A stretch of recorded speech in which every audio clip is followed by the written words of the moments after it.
Surviving temptations and negative influences is difficult for all. However, for youth from minority populations, high school life turns into a living hell. Here, we explore a youth's perspective and try to extract lessons for youth and their parents on what to expect, what to do, and what to avoid to survive high school years. Assalamu alaikum, Isha. Walaikum salam. How are you? Good, alhamdulillah. Alright, so today we are going to talk about bullying and how minority kids feel at school. And this episode is particularly for youth as well as their parents, right? And the reason that you're here today is because you're one of my 6 children, but you're the most observant and you have been helping other children at school who are victims of bullying. That's why I just wanted to listen to you so that we have something from your experience to share with parents and youth, how to deal with the stress and all those kinds of things in high school in particular, right? So let's begin with the elementary school. So for the minority kids, how is it to be in the elementary school to begin with, and do they face similar challenges as they face in the high school, or is it different? It's different for elementary versus high school, and some of the challenges we faced, us being in a predominantly white neighborhood in our school, is that in our schools there was a very small, almost invisible population of minority groups, like people of color or people that wear a scarf or a hijab. And so it would make us feel as though we're not normal, or a lot of kids would feel that they're not normal, that they don't fit in, etc.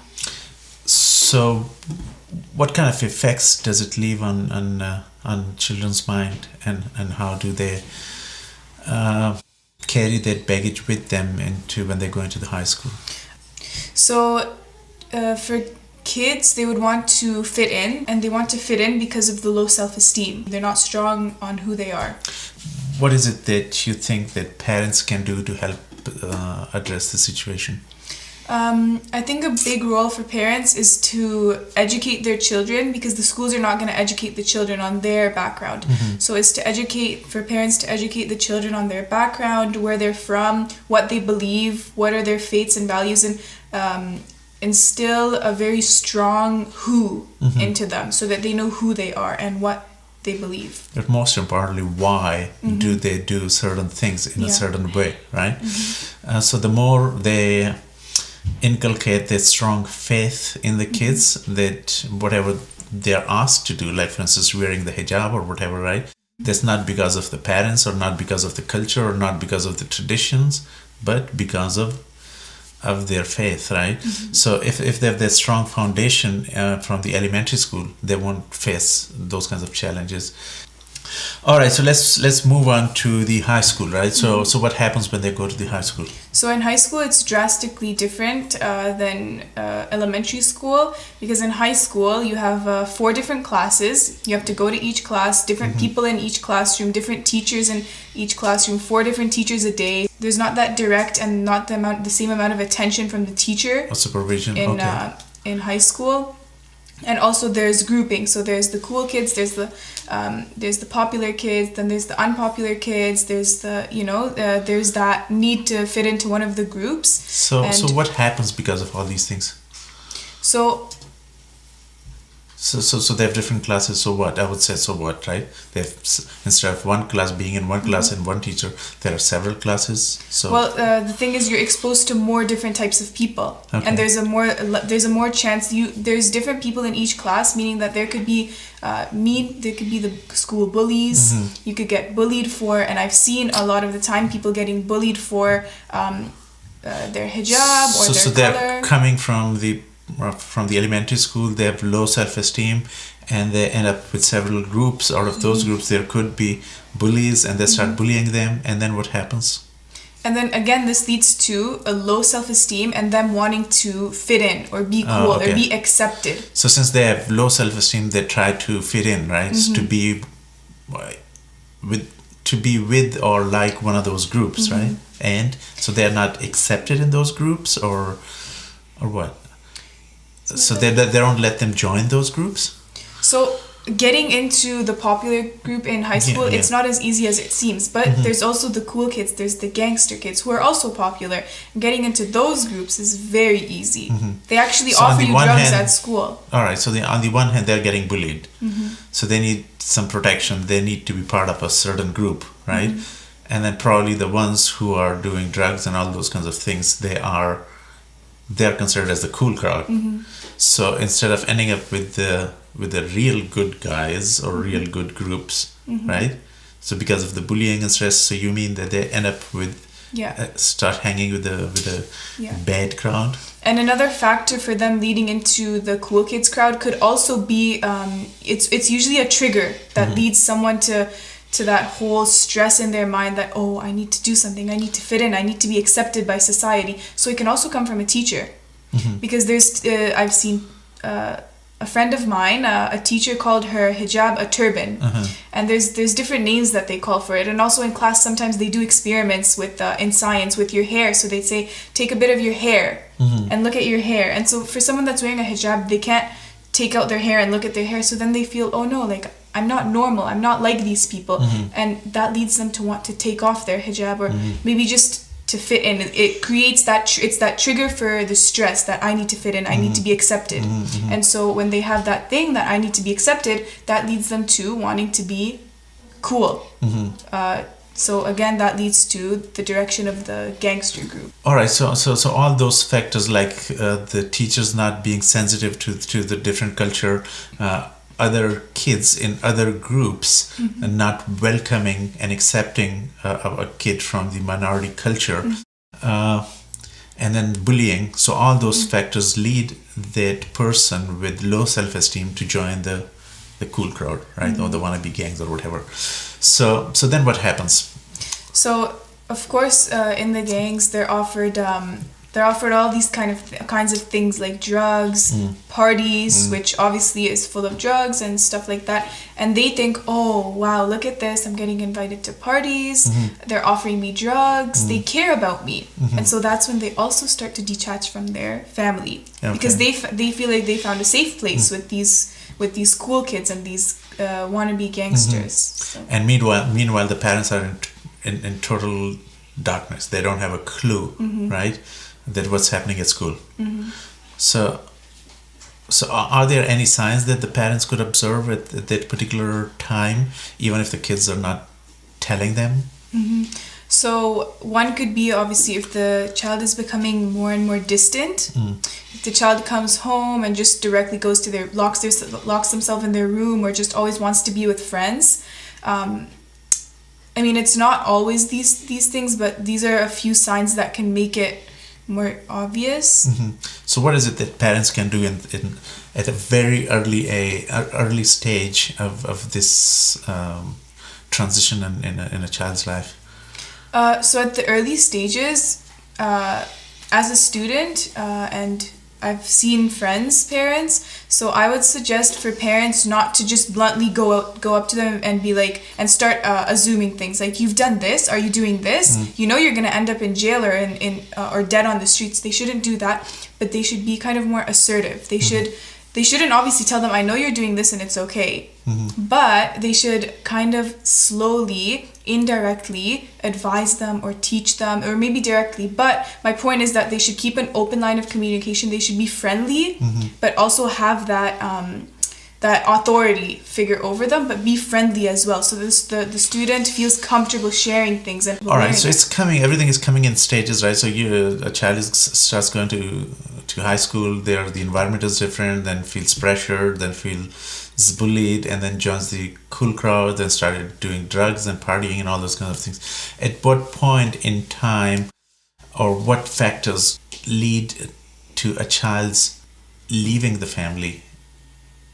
Yeah, so this is actually very common in high school, is that, first of all, if you turn 16 years of age in Ontario, there's a law that allows anyone that is 16 years of age or older, like 16 years of age or older, to leave home without the consent of a parent.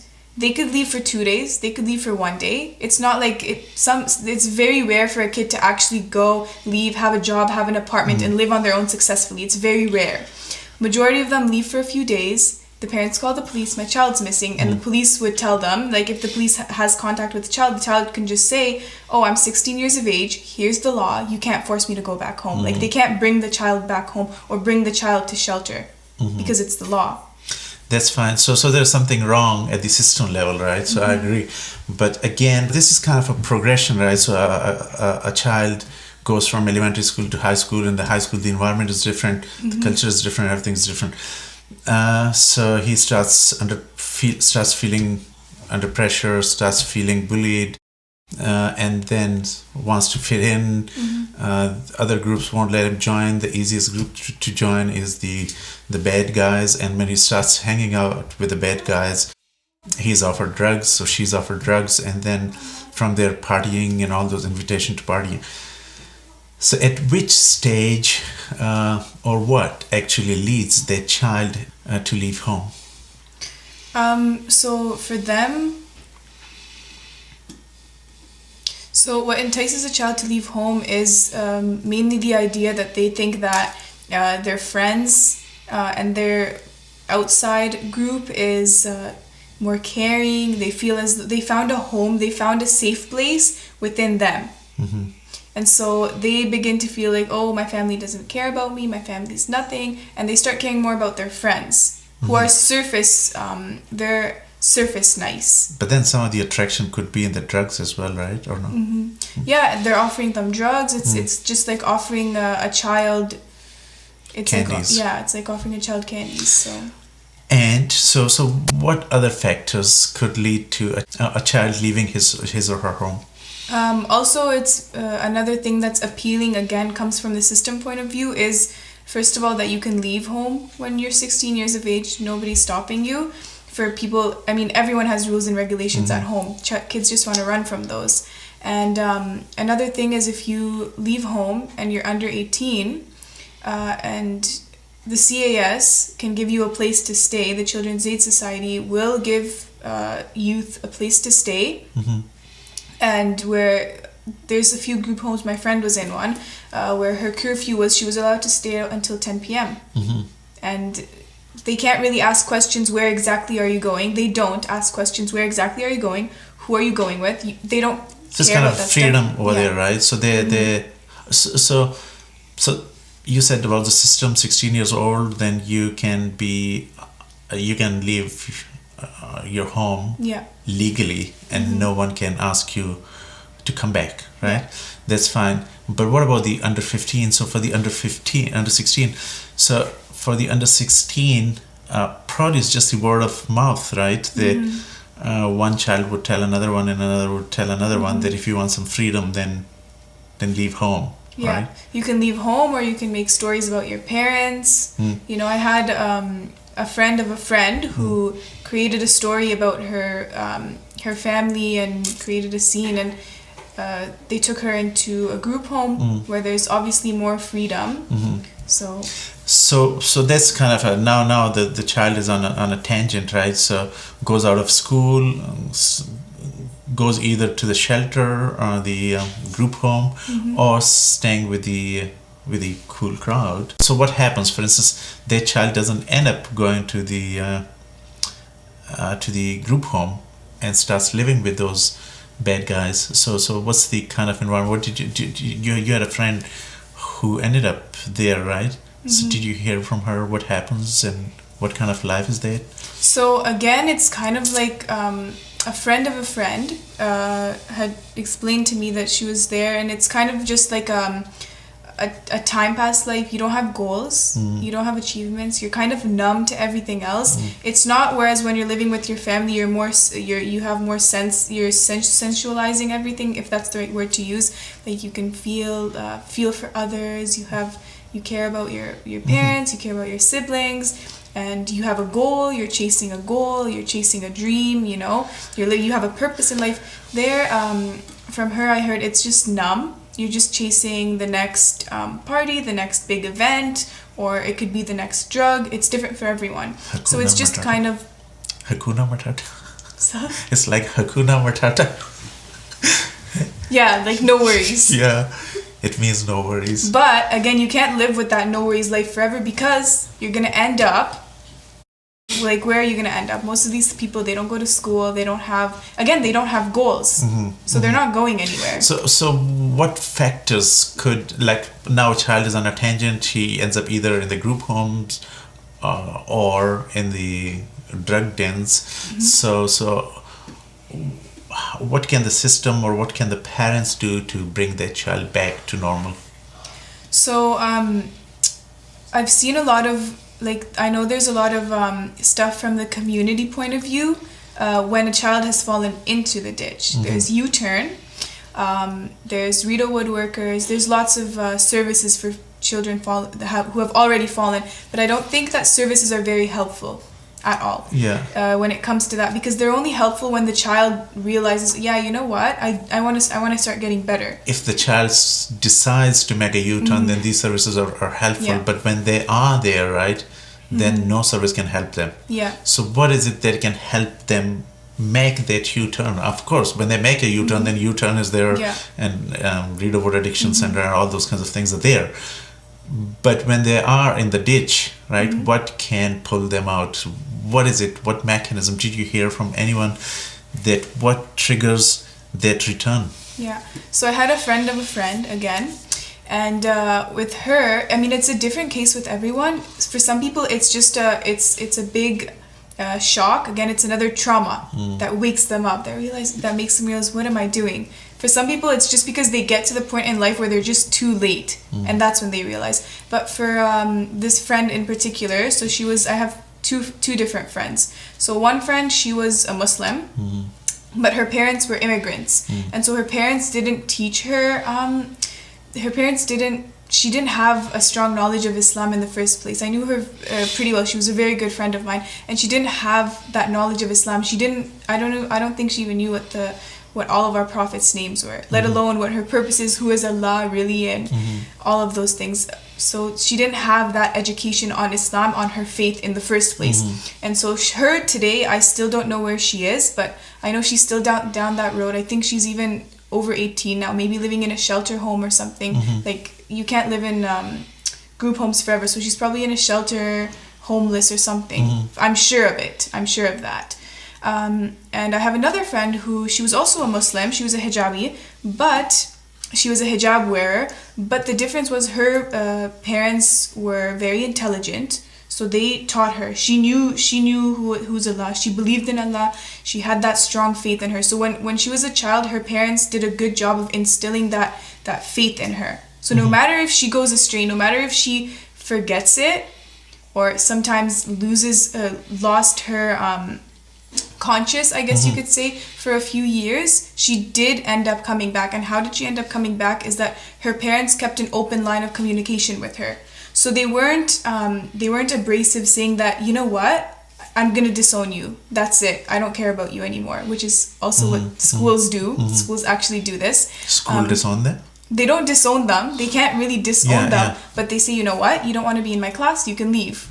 So they won't. They're not, as loving as family. Of course, they can't be. So with her, her family kept an open line of communication with her. So her father told her, like, wherever you are, whatever you're doing, it's never too late to come back. You can always repent to Allah. Allah is the most merciful. He will forgive you, and so will we. So, and from time to time, he would slowly just send her quotes and like this. And one day she just started really thinking about it, and she just came back. She was like, what am I doing? So it's as simple as when they're growing up to instill the faith, and also for families to keep an open line of communication. This is a very, very good example, right? So it means, like, right from the beginning when you were talking about self-esteem, so moving from the elementary school to the high school. So if you have a strong self-esteem, then you won't feel as uncomfortable or unsecure or unsafe in the high school, right? As you would if you don't have a strong belief.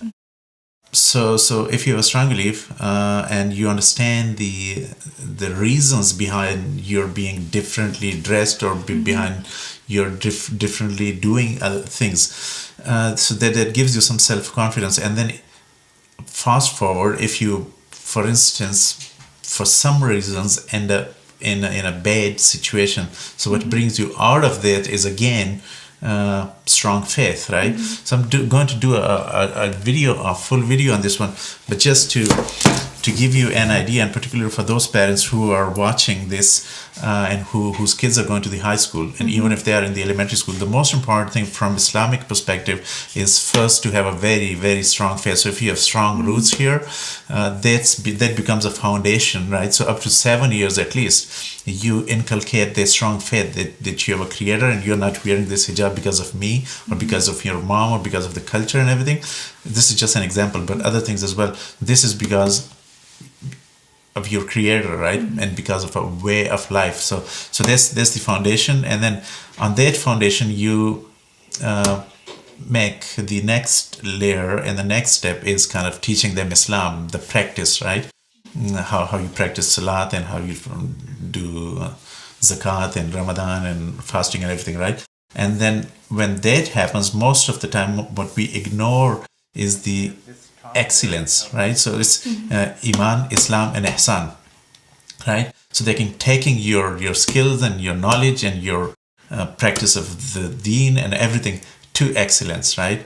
That's the most important part that we ignore in our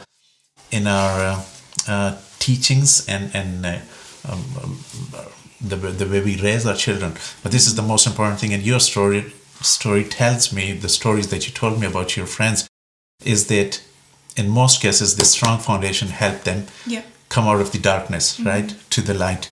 So from the society and the systems perspective, there is of course harm reduction strategies and approaches, right? But if a kid doesn't want to come back, there's nothing nothing in the system that would bring them out of that darkness, unless something bad happens and the child ends up in the hospital or in jail, right? Like a shock, and then if he ends up in jail, right? There's no other way. They have to put him in jail. So from the system perspective, there's nothing there to help the child unless the child makes a U-turn and then seeks support, right? But from the school perspective, before the child goes to that extreme, what is it that the school can do to protect or support those children? So one thing I would recommend is, I haven't seen in schools any courses. When we come into grade 9, I haven't seen any courses about self-esteem or how to deal with bullies or how to deal with just knowing yourself. Who am I?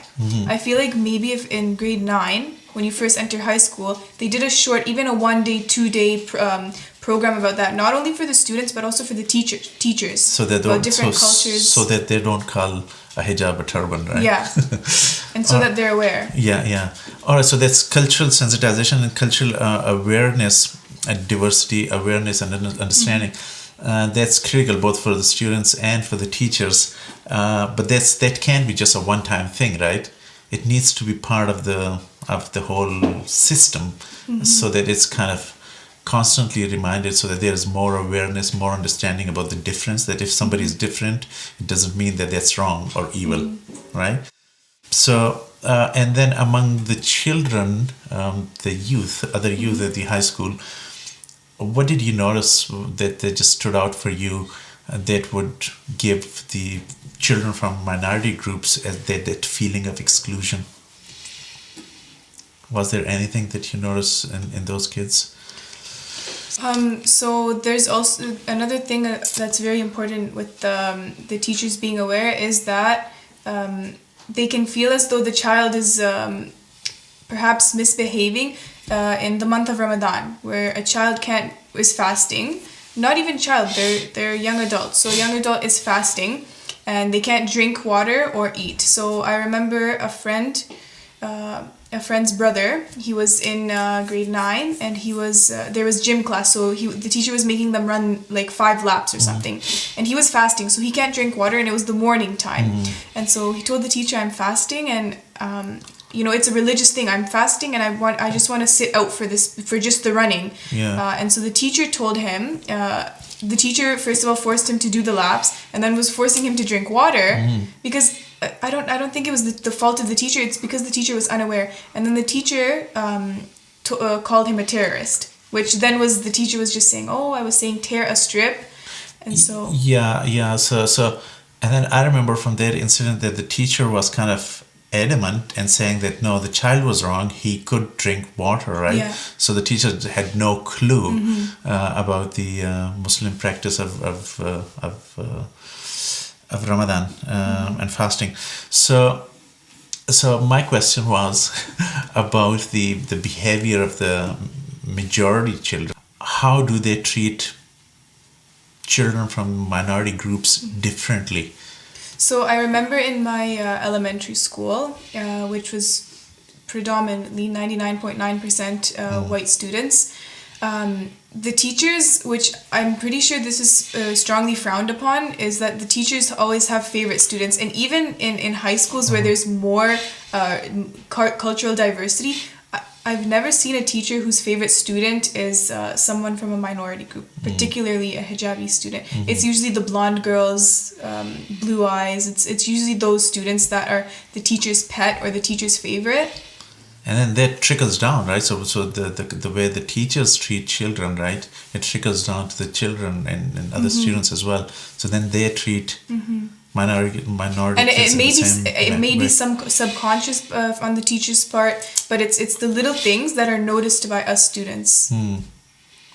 Yeah, and that's what we have noticed in the racism as well, that most of the people who display that racist attitude, right, they don't have a clue, but just subconsciously they treat people from that minority culture different, or they consider them a notch inferior, or consider themselves or others a notch superior.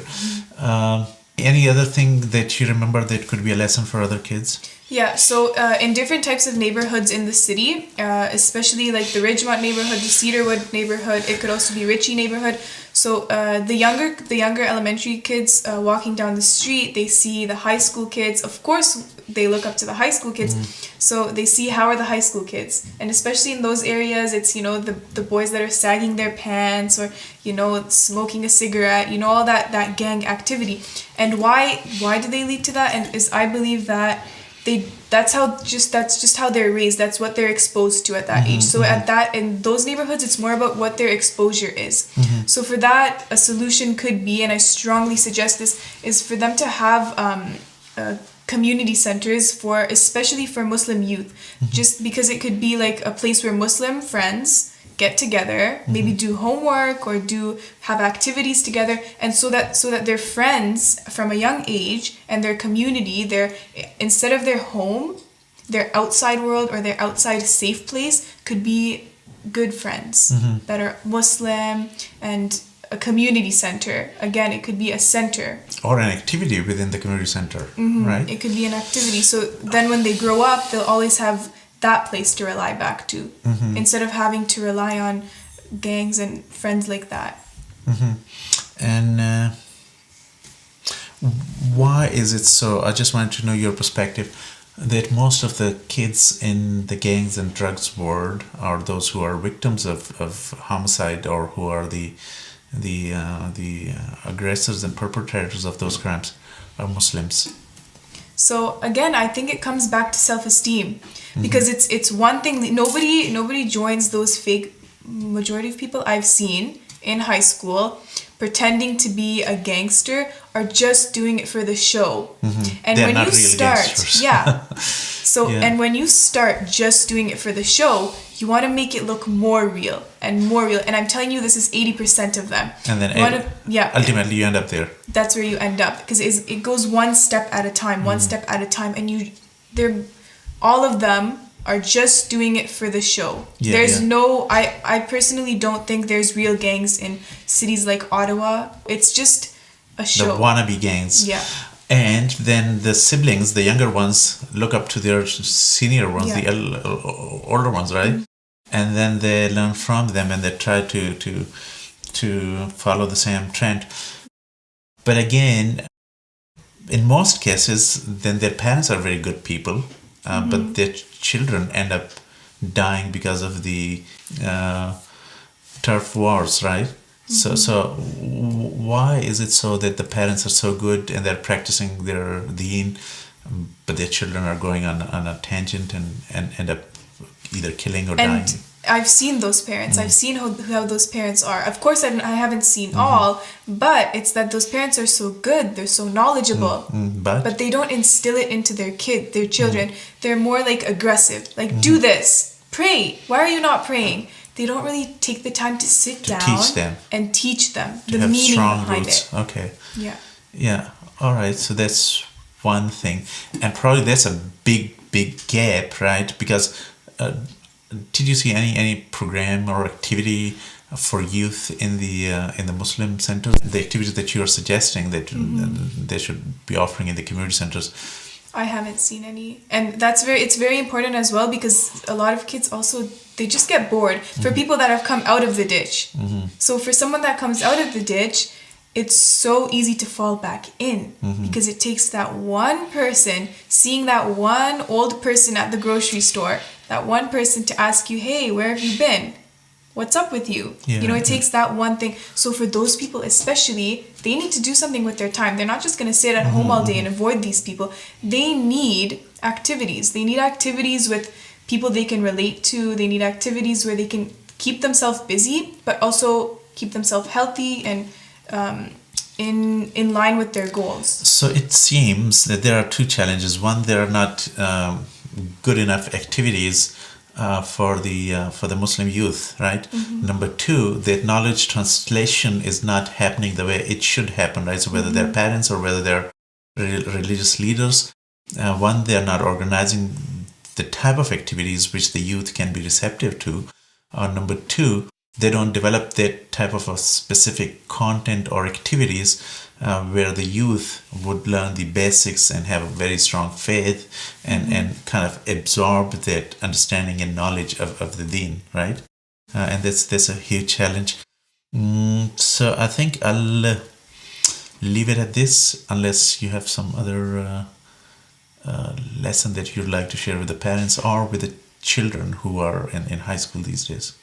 So for anyone in high school, I recommend, if I could go back to high school, I would go to high school and wear the same thing every single day and not wear a single drop of makeup on my face, because those people don't matter at all. Once you leave high school, it's a whole new world. Nobody cares about anyone from high school. And even while you're in high school, the only thing that's going to support your future is your grades. You're only going there to build your future. And those 4 years of your high school are going to have an impact on your future life for the rest of your life. So for students, as I recommend, and also nobody cares about you. Nobody cares about what you're wearing. Nobody cares if you look nice. It's all temporary. Even if someone tells you look good, it means nothing.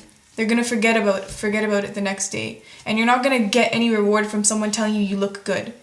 And no one's going to shame you for wearing the same thing every day for a whole year. Because everyone is absorbed in his or her own self, right? They're so consumed in themselves that they don't care about. But everyone thinks that the whole world is just looking at them and judging them and weighing them and giving them value or devaluing them. And that misconception, that misunderstanding lead them into all those problems. So thank you so much, Misha, for this help, and hope the parents and youth learn some valuable lessons from this. Thank you so much. Assalamu alaikum.